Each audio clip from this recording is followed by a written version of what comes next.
Good morning बच्चों। आज हम पढ़ेंगे संज्ञा विकार वचन कि संज्ञा विकार वचन क्या होते हैं। तो देखो बच्चों, आज हम संज्ञा विकार वचन के बारे में जानकारी लेंगे। वचन तो सबसे पहले हम चित्र में देख रहे हैं, लड़की नृत्य कर रही है, नाच रही है। दूसरे चित्र में देख रहे हैं बहुत सारी लड़कियां हैं, तो लड़कियां नृत्य कर रही हैं, लड़कियां नाच रही हैं। पहले चित्र में लड़की है, एक लड़की दिखाई दे रही है, और दूसरे चित्र में बहुत सारी लड़कियां यानी 5 लड़कियां दिखाई दे रही हैं।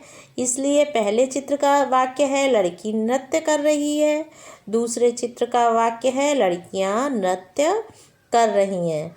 इससे हमें वचन का पता चल रहा है, संख्या का पता चल रहा है कि पहले में एक ही लड़की है और दूसरे में 5 लड़कियां हैं, तो इसलिए इनमें 5 की संख्या ही गई, लड़कियां नृत्य कर रही हैं, यानी बहुत सारी लड़कियां नृत्य करती हुई दिख रही हैं।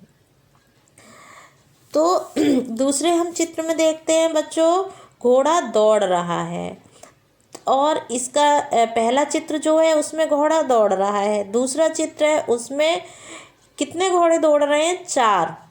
तो यहाँ पे हाँ देखो, जो वाक्य है उसको हम पढ़ेंगे घोड़े दौड़ रहे हैं। यहाँ पर एक घोड़ा है इसलिए घोड़ा दौड़ रहा है सेंटेंस आएगा। यहाँ पर कई घोड़े हैं तो यहाँ पर घोड़े दौड़ रहे हैं। इससे वचन का पता चलता है कि ये एक घोड़ा है, इसलिए घोड़ा शब्द का प्रयोग आया एक ही के लिए, और यहाँ पर बहुत सारे हैं इसलिए घोड़े शब्द का प्रयोग किया गया, और घोड़े दौड़ रहे हैं, ऐसे हम वाक्य को बोलेंगे। अब देखिए बच्चों, यहाँ से हमको क्या पता चल रहा है, एक वचन और बहुवचन।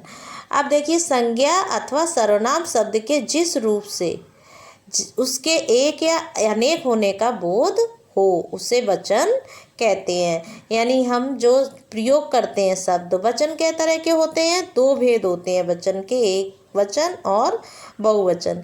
एक वचन में क्या होता है बच्चों कि जिस संज्ञा या सर्वनाम शब्द से उसके एक होने का पता चलता है उसे एक वचन कहते हैं। जैसे यहाँ पे आपके लिए एक चीज़ का पता चल रहा है, जैसे कुशा ने साइकिल खरीदी, तो कुशा ने साइकिल खरीदी, एक साइकिल खरीदी, इसलिए साइकिल एक वचन है।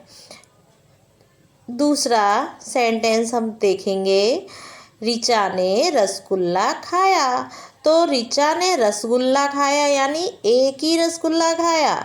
अगर होता रसगुल्ले खाए तो बहुवचन होता, लेकिन यहाँ पर रसगुल्ला खाया इसलिए साइकिल और रसगुल्ला एक वचन है। अब आता है बहुवचन। बहुवचन में जिस संज्ञा या सर्वनाम शब्द से उसके एक से अधिक होने का पता चलता है उसे बहुवचन कहते हैं। कि एक से अधिक चीज़ें हैं, एक से अधिक संख्या में है। खुशबू सारी जलेबियाँ खा गई, तो सारी जलेबियाँ खा गई, तो ये बहुवचन है जलेबियाँ हैं। अगर खुशबू जलेबी खा गई तो एक वचन होता, लेकिन खुशबू जलेबियाँ खा गई इसलिए जलेबियाँ शब्द जो है वो बहुवचन में आया। औरतें भजन गा रही हैं, तो यहाँ पर एक औरत नहीं है, बहुत सारी हैं, इसलिए ये बहुवचन में हम इसको प्रयोग करेंगे कि औरतें जो है वो भजन गा रही है। ठीक है, आप लोगों को समझ